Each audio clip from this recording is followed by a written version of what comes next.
Hello, friends. We will start our new session with new energy, themes in Indian history, part 1. And theme 1 is Bricks, Beads and Bones, the Harappan Civilization. अब देखो ये video start हो गया है ना, तो पहले तो सब कुछ दिमाग से निकाल दो, पूरा कंसंट्रेशन यहाँ रखो, अंत तक मेरे साथ जुड़े रहना। बहुत अच्छे से आपको सब याद हो जाएगा, अलग से कुछ आपको याद करने की ज़रूरत ही नहीं पड़ेगी, बस कंसंट्रेशन पूरा यहाँ रखिए। Apart from your book, I will keep the graphics at minimum because it will encourage your imagination. And while learning, when you imagine things, then on the later stage, when you have to recall the things, it will be quite easier. So, in technical terms, Indian history starts with Harappan civilization. So Harappan civilization को, Indus valley civilization को जानने से पहले एक बार हम उसके पहले देख लेंगे, एक झटके में रिवाइज सा कर लेंगे कि उसके पहले प्री हिस्टोरिक टाइम्स क्या था, कैसे चीज़ें धीरे धीरे डेवलप हुई। जब से ह्यूमंस की हिस्ट्री स्टार्ट हुई उसे हम कहते हैं प्री हिस्टोरिक पीरियड, यानी कि स्टोन एज। और उसे 3 पार्ट्स में डिवाइड किया गया डेवलपमेंट के according: Palaeolithic, Mesolithic and Neolithic. Lithic मतलब स्टोन होता है। जो पैलियोलिथिक पीरियड था आपका, जब से ह्यूमंस आए तब से लेके 10,000 BC के आसपास तक। फिर उसके बाद मेसोलिथिक 10,000 BC से रफली 5,000 BC, देन नियोलिथिक 5,000 BC से रफली 2,000 BC तक। अब पैलियोलिथिक में क्या हुआ, उस समय के लोग पूरी तरह से हंटर्स एंड गैदरर्स थे, वो सेटल्ड लाइफ नहीं जीते थे। फिर मेसोलिथिक में डोमेस्टिफिकेशन ऑफ एनिमल स्टार्ट हुआ, एग्रीकल्चर का जब स्टार्ट हुआ, प्रिमिटिव एग्रीकल्चर स्टार्ट हुआ और सेमी सेटल्ड लाइफ होने लगा। अब जब आप डोमेस्टिकेट करेंगे एनिमल्स को, एग्रीकल्चर स्टार्ट करेंगे, तो आपको रुकना पड़ेगा। कुछ देर के लिए रुकते थे, फिर मूव करते थे। और एक डेवलपमेंट हुआ कि एनिमल स्किन से बने क्लॉथ पहनने लगे। नियोलिथिक में फुल फॉर्म में एग्रीकल्चर स्टार्ट हो गया, फायर का इन्वेंशन हुआ, सेटल्ड लाइफ हो गया। जब एग्रीकल्चर स्टार्ट हो गया तो सेटल्ड लाइफ हुआ, और सेटल्ड लाइफ हुआ तो फिर कहाँ रहेंगे, खुले में तो रहेंगे नहीं, तो फिर हाउस मेकिंग भी यहाँ से स्टार्ट हुआ। सो रफली इस टाइम पीरियड से आप समझ सकते हैं कैसे क्या चीज़ें हुई। फिर उसके बाद स्टार्ट हुआ चैल्कोलिथिक, और ये हमारा हड़प्पन जो एरा है वो चैल्कोलिथिक पीरियड में आएगा। इसमें स्टोन और कॉपर, चैल्को मतलब कॉपर, दोनों का यूज़ हुआ। फिर आया आयरन एज, ये हमारा वैदिक एज में आ जाएगा आयरन एज। तो इस तरह से हमारा इंडस वैली सिविलाइजेशन स्टार्ट होता है, जिसे हम हड़प्पन सिविलाइजेशन भी कहते हैं। अब इसे इंडस वैली सिविलाइजेशन क्यों कहा जाता है, क्योंकि ये इंडस रिवर और उसके ट्रिब्यूटरीज के अलोंग ही था। और हड़प्पन सिविलाइजेशन क्योंकि पहला साइट था हड़प्पा, जिसे उस समय खोजा गया by Dayaram Sahni. Look, Harappan civilization is one of the 4 earliest civilizations of the world, along with Mesopotamian civilization along Tigris and Euphrates rivers, then Egyptian civilization along Nile river, then Chinese civilization along Hwangho river. अच्छा, उस समय सारे civilization rivers के ही along होते थे। क्यों? Main reason है पानी का अवेलेबिलिटी होना। उस समय कोई बोरिंग तो था नहीं, कैनल्स तो थे नहीं, तो जहाँ मीठा पानी अवेलेबल हुआ वहीं लोग सेटल होते थे। तो उस समय के सारे सिविलाइजेशन रिवर्स के अलोंग ही होते थे। But apart from this civilization, Indus Valley civilization was the most extensive one. एक बार हम मैप में देखेंगे इसे, ये देखिए कितना एक्सटेंसिव था। ऑलमोस्ट 1500 साइट्स अभी तक डिस्कवर हुई हैं, और 1.5 मिलियन किलोमीटर्स में इसका पूरा एरिया फैला था। देखिए यहाँ जम्मू कश्मीर से होते हुए पूरा बलूचिस्तान, इसमें नीचे आएंगे तो देखिए पूरा ये गुजरात से होता हुआ पूरा कितना बड़ा एरिया ये फैला हुआ है। Based on the development and urbanization level, the Indus valley civilization was divided into 4 phases: pre Harappan phase, early Harappan, mature Harappan and late Harappan phase. इसके साथ साथ आप टाइमलाइन भी देख सकते हैं इसकी। अब जो ये मैच्योर हड़प्पन फेज़ है, यही मेन फेज़ है जो अब हम जनरली बात करते हैं हड़प्पन फेज़ की, जो इंडस वैली सिविलाइजेशन था, अर्बन सिविलाइजेशन था, तो वो इसी फेज़ की बात करते हैं 2600 टू 900 BC। अब थोड़ा सा देखते हैं इन फेजेस में क्या क्या हुआ था। प्री हड़प्पन स्टेज में अभी कुछ खास हुआ नहीं था। एक कॉटन का कल्टीवेशन स्टार्ट हुआ और सेटल्ड लाइफ धीरे धीरे स्टार्ट हुई थी। अभी ये रियल हड़प्पन स्टेज में नहीं पहुँचे हैं, जिसलिए हड़प्पन जाना जाता है। फिर उसके बाद अर्ली हड़प्पन में विलेज सेटलमेंट स्टार्ट हुए प्लेन एरियाज़ में। ग्रेजुअली धीरे धीरे टाउन्स की ग्रोथ शुरू हुई और यही वो फेज़ था कि जब रूरल से अर्बन ट्रांजिशन शुरू हुआ। अभी पूरी तरह से अर्बन हुआ नहीं, धीरे धीरे शुरू हुआ, धीरे धीरे क्लस्टर्स डेवलप होने लगे। And then mature Harappan phase, इसमें पूरी इलेबोरेटेड टाउन प्लानिंग, सभी अर्बन फीचर्स आपको मिलेंगे, development of towns, colonies, drainage systems, road, cross roads and different buildings. अब गवर्नमेंट बिल्डिंग्स अलग थी, कॉमनर्स बिल्डिंग अलग थी, ग्रैनरीज अलग थे जहाँ फूड स्टोर किया जाता था। तो कंप्लीट एक अर्बन फीचर्स आपको इसी मैच्योर फेज में देखने को मिलेगा।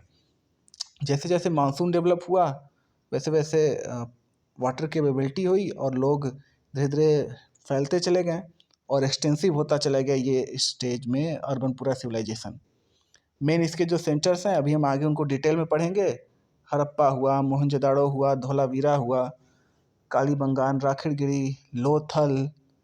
And then later Harappan stage में इनका डिक्लाइन शुरू हो गया due to several other reasons. कोई भी सिविलाइजेशन का किसी एक रीजन से पूरा उतना बड़ा डिक्लाइन नहीं हो सकता। हड़प्पन जो साइट था वो किसी और रीजन से डिस्ट्रॉय हुआ, मोहनजोदड़ो साइट था और रीजन से डिक्लाइन हुआ। अच्छा, ये डिक्लाइन और डिस्ट्रॉय मतलब ये मत समझिए कि पूरी तरह से वो सिटी की सिटी खत्म हो गई, नहीं, वो धीरे धीरे फेस चेंज हो गए हैं। वहाँ से लोग, अगर जैसे पानी की कमी हो गई तो वहाँ से लोग ट्रांसफ़र होने लगे दूसरे जगह पर, कल्चर अलग होने लगा धीरे धीरे, तो इस तरह से डिक्लाइन होता है। So now moving towards our chapter now, किसी भी सिविलाइजेशन का पूरा हमें डिस्कवरी कैसे होती है, कैसे उसके बारे में हमें पता चलता है कि वहाँ क्या था, कैसे था। जो वहाँ आर्टिफैक्ट्स मिलते हैं, जो वहाँ रिमेन्स मिलते हैं, बिल्डिंग के रिमेन्स मिलते हैं, आर्कोलॉजिकल रिमेन्स मिलते हैं, उनसे हमें पता चलता है कि वो सिविलाइजेशन कैसी थी, क्या था। अब हड़प्पन सिविलाइजेशन का जो एक सबसे इम्पॉर्टेंट और डिस्टिंक्टिव आर्टिफैक्ट है वो उसकी सील है, Harappan seals. So Harappan seals are made of stone called steatite. एक सॉफ्ट स्टोन होता था तो जिसमें कार्विंग करना आसान होता था। Sizes varies from half inch to 2.5 inch, और दो मेन शेप थे, एक स्क्वायर जिसपे कि इंस्क्रिप्शन होते थे और एनिमल इंग्रेविंग्स भी होती थी। यहाँ ये है स्क्वायर शेप का सबसे अच्छा एग्जांपल, ये एनिमल है और ऊपर यहाँ पे कुछ इंग्रेव किया हुआ है। और एक सेकंड जो मोस्ट पॉपुलर शेप था वो रेक्टेंगल, इसमें सिर्फ इंस्क्रिप्शन होता था। इन सील्स की डिफरेंट यूज़ होता था, एजुकेशन पर्पस के लिए, देन ऑथराइजेशन पर्पस के लिए, ओनरशिप के लिए। And the animal most frequently engraved in the seals was humpless bull, जो यहाँ पर भी आप देख सकते हैं। एक बुल की इमेज है और वो हम्पलेस है, उसमें कोई हम्प नहीं है, जो हम्प होता है ना। अब इस चीज़ को समझिए कि एक छोटे से सील से हमें हड़प्पन लोगों के बारे में क्या क्या पता चल सकता है। एक तो उस टाइम क्या एनिमल होता था वो हमें पता चल रहा है। हम्पलेस बुल था उस समय, वो काफ़ी डोमेस्टिकेटेड था, उसका यूज़ था, तभी उसको इतनी इंपॉर्टेंस दी गई कि उसका यूज़ सील में किया गया। फिर कुछ इंग्रेव किया हुआ है, कुछ इंस्क्रिप्शन लिखा हुआ है, तो मतलब उन्हें अच्छे से पढ़ना लिखना आता था। तो अगर कोई सोसाइटी पढ़ना लिखना जानती है तो वो काफ़ी डेवलप सोसाइटी होती है, उसमें साइंटिफिक टेम्पर डेवलप हो सकता है और डिफरेंट थिंग्स, मतलब आर्ट को ट्रांसफ़र किया जा सकता है, नॉलेज को ट्रांसफ़र किया जा सकता है। और कितने अच्छे वो आर्टिस्ट थे, कितना अच्छा वो इंग्रेविंग करते थे, देखिए आज तक ये वैसे के वैसे सुरक्षित है। तो एक छोटे से आर्टिफैक्ट से कितनी सारी बातें किसी हजारों साल पुराने सिविलाइजेशन के बारे में पता चल सकती हैं। आपके बुक में नेक्स्ट फिगर देखिए तो उसमें देखिए बीड्स दिखाया गया है, वेट्स और ब्लेड्स। ये बीड्स देखिए कितने इंट्रिकेट और कितने सुंदर हैं, ऑर्नामेंटल पर्पज से इन्हें यूज किया जाता रहा होगा। तो ये बताता है कि सोसाइटी किस तरह से डेवलप थी, ऑर्नामेंट्स का यूज़ होता था, बीड मेकिंग भी वहाँ एक अच्छा खासा पर्पस था। वेट्स था तो मतलब हर चीज़ कितने ऑर्गेनाइज तरीके से थी, वेट से लेना देना होता था, और ब्लेड्स, स्टोन के ब्लेड्स देखने को मिले हैं, खासकर कहीं कहीं कॉपर के ब्लेड्स भी देखने को मिले हैं, पर आयरन नहीं मिला है। तो ये बताता है कि हाँ, उस समय आयरन नहीं था, स्टोन और कॉपर के ब्लेड्स, मेनली स्टोन के ब्लेड्स देखने को मिलते थे। आगे बढ़ने से पहले आपको बता दूं कि हमारे साथ जुड़े रहिए। जब ये चैप्टर कंप्लीट हो जाएगा तो आपको इसके पूरे नोट्स भी मिल जाएंगे। तो इसमें देख सकते हैं कि कैसे बताया गया है थोड़ा सा प्री हड़प्पन कल्चर के बारे में, कि उसमें एक डिस्टिंक्टिव पॉटरी थी, मतलब जो हड़प्पन फेज की पॉटरी थी, मैच्योर हड़प्पन फेज की पॉटरी थी, उससे कुछ अलग था। पॉटरी क्या होता है? जो मिट्टी के बर्तन होते हैं, डिफरेंट चीज़ों के लिए यूज किए जाते थे, उन्हें पॉटरी कहा जाता है।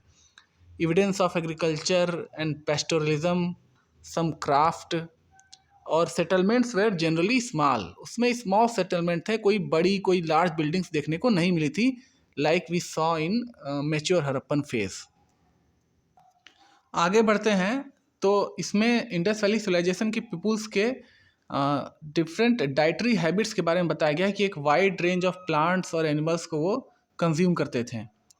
डिफरेंट ग्रेन्स जैसे कि wheat, barley, lentil, chickpea, sesame, millets भी गुजरात में पाए गए हैं, क्योंकि गुजरात एक ड्राईलैंड एरिया था, तो वहाँ पहले से भी मिलेट्स की यूज होता था। साथ ही साथ एनिमल बोन्स भी पाए गए इसमें काफ़ी। कैटल, शिप, गोट, बफेलो और पिग, इन्हें डोमेस्टिकेट किया जाता था। इनके साथ साथ वाइल्ड स्पेसीज भी पाए गए, बोर, डियर एंड घड़ियाल। तो अब ये श्योर नहीं है इसमें कहा गया है कि वो इसे खुद हंट करते थे या फिर कहीं से ऑब्टेन करते थे। फिशेस के भी बोन पाए गए। Now moving towards the agriculture technology, presence of wide variety of seeds clearly indicates that agriculture technology was quite developed. But ये समझना कि एक्चुअली किस तरह का एग्रीकल्चर प्रैक्टिस होता था, it was little bit difficult, क्योंकि अब वो सीड्स स्कैटर करते थे या प्लग करते थे, ये हम नहीं समझ सकते थोड़ा सा। बट ये कहा जाता है कि शायद वो डग करते थे फील्ड को किसी एक लाइट वेटेड इंस्ट्रूमेंट से, और फिर सीड्स को उसमें पुट करते थे। कालीबंगान से प्लगिंग की भी एक एविडेंस मिला, तो शायद वहाँ पे प्लगिंग भी करते थे। देखिए, डिफरेंट साइट्स पर कुछ डिफरेंट प्रैक्टिसेस भी हो सकते हैं। साथ ही साथ कई जगह पे fields had 2 sets of furrows crossing each other at 90 degree. Furrows मतलब मिट्टी के ऐसे लाइन सी बनी रहती है जिसमें कि सीड्स को सो किया जाता है, और वो ऐसे 90 डिग्रीज पर पाए गए। तो ये बताता है कि एक साथ 2 तरह की क्रॉप्स का प्लांटेशन होता था। अब एक बार फिर से मैप देखते हैं तो ये जो पूरा इंडस वैली सिविलाइजेशन सिचुएटेड है, वो एक सेमी एरिड जोन में सिचुएटेड है। हमें पता है कि जो नॉर्थ वेस्टर्न साइड है वो सेमी एरिड है, वहाँ बहुत ज़्यादा बारिश नहीं होती। तो इतना तो श्योर है कि वहाँ पे एग्रीकल्चर के लिए किसी न किसी तरह की इरिगेशन की ज़रूरत पड़ती थी। अब उसमें 2 तरह का इरिगेशन मेनली फाउंड किया गया है। एक तो अल्मदीनो सिंध से पाया गया है वेल इरिगेशन, और दूसरा धोलावीरा गुजरात में रिजर्वायर्स मिले हैं, जहाँ से कि एक कह सकते हैं ना, ट्रेसेस ऑफ डैम्स मिले हैं और कैनल्स, उम्मीद थी कि शायद उसमें से निकाले गए थे। तो इस चीज़ से आप सोच सकते हैं कि उनके इंजीनियर्स, उनकी इंजीनियरिंग कितनी ज़्यादा डेवलप थी कि वो आज की तरह डैम्स भी बनाते थे, डैम से कैनल्स भी निकालते थे, वेल इरिगेशन भी करते थे, मिक्स्ड क्रॉपिंग भी करते थे, साथ साथ एनिमल का डोमेस्टिफिकेशन भी करते थे। तो पूरी तरह से, हर तरह से एक डेवलप सोच वाले एक अर्बन कल्चर के लोग थे। सो नाउ, अभी तक जितना भी हमने पढ़ा उसमें क्या क्या आपके याद रखने वाली चीज़ें हैं? सील से शुरू करते हैं कि हड़प्पन का सबसे डिस्टिंक्टिव आर्टिफैक्ट था उनकी सील्स। सील्स 2 शेप में होते थे, एक स्क्वायर और एक रेक्टेंगल। स्क्वायर में एनिमल इंग्रेविंग के साथ साथ कुछ इंग्रेव किया होता था, कुछ लिखा होता था। और सील्स के मेन पर्पस क्या होते थे? To mark the ownership of property, educational purpose, authorization purpose. Then अगर आगे बढ़ते हैं तो फिर वहाँ बीट्स मिलते थे, वेट्स, ब्लेड्स, जो उनके डेवलपमेंट को बताते हैं। देन एक टाइम पीरियड आपको याद करना है मैच्योर हड़प्पन फेज का, 2600 BC से 1900 BCE। देन अगर आगे बढ़ते हैं, this civilization was situated along the Indus river and its tributaries. यहाँ देख सकते हैं Jhelum, Chenab, Ravi, Sutlej, Indus, then other reverse.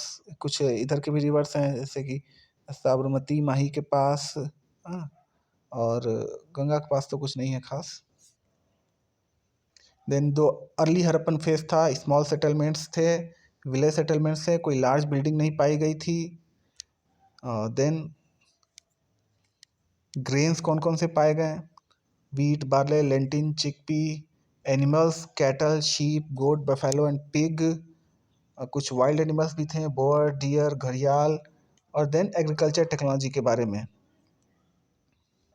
सो इसके आगे हम देखेंगे मोहनजोदाड़ो की पूरी सेटलमेंट, अर्बन प्लानिंग सेटलमेंट कैसे था, अदर सिटीज़ का भी, पर नेक्स्ट क्लास में। Till then, thank you and take care.